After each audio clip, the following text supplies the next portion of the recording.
So great. All right. So um, on the five checks, sort of yes or no. So I'll go through some of these and then I'll throw it over to you, BJ, for this as well. So these are things that it's going to check on that are more like yes or no. And now there is an element of the LLM is going to be making some judgment calls. Like, did you answer the question they asked? It's going to make sure that what you shared seems like it actually answered it. So it is making a judgment, but it is going to tell you yes or no. It's going to tell you if you kind of went off from that. Then, did you get to the point fast enough? It typically is checking for did you get there within the first three sentences, or did you spend the first 30 seconds setting the whole thing up before you actually got to what you did? This is one that a lot of people are guilty of. They want to really build the front porch of their story, and they spend all their time there, and they didn't actually get to the substance or meat of it. The we versus I, and then also the numbers. And this is one that I care about. Like in this check, it's checking did you have numbers or do you specify that there was some outcome that you were driving? But one thing I want to tell people, because this is a question I get from a lot of people I work with, is I don't remember the exact number. So what do I do about it? I was like, well, the reality is that no one's going to be able to check your numbers because they don't have access to the information at the companies you worked at. That being said, don't just make things up. Make sure that you're using some logical, reasonable estimation, back of the napkin math to get to a number that you're comfortable sharing. And I say this in a few ways. One, if you lie in an interview, it's going to come through in the fact, unless you're really, really good at lying and super comfortable with it, you're not going to likely get away with it because it undermines everything that you're doing there. And the best way to have a great interview is to feel like you belong in that room. And when you start lying about it, you don't really feel like you belong anymore. So don't do that. It's just not Absolutely. going to be good for you.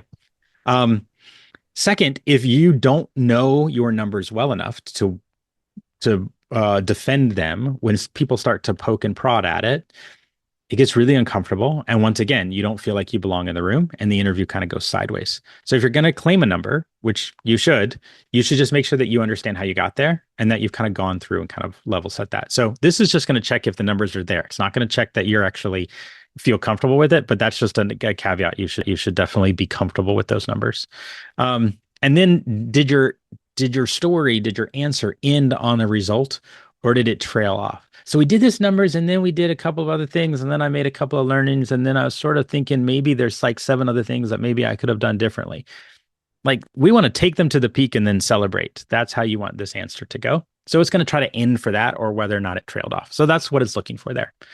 Yeah, I think we've talked about in several of the previous lessons, even that there are things that AI is really good at and things that it's not. And obviously, this will not be an exhaustive, full understanding of your interview, but it'll do really good at these things. And these are some of the most common problems that Will and I see, which is why they're here. And for these particular things, AI is really good at.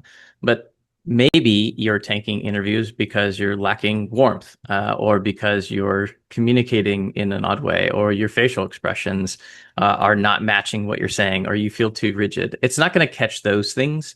And some other ones to think about that you could add on to this list would be like, did I talk about a trade-off? That would be something that AI could determine pretty well in your story. Or did I defend my position or navigate any pushback?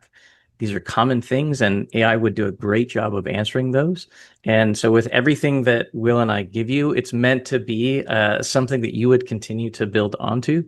And so, I would just encourage you to take advantage of that, use these resources, and be successful. Yeah. Awesome. Good.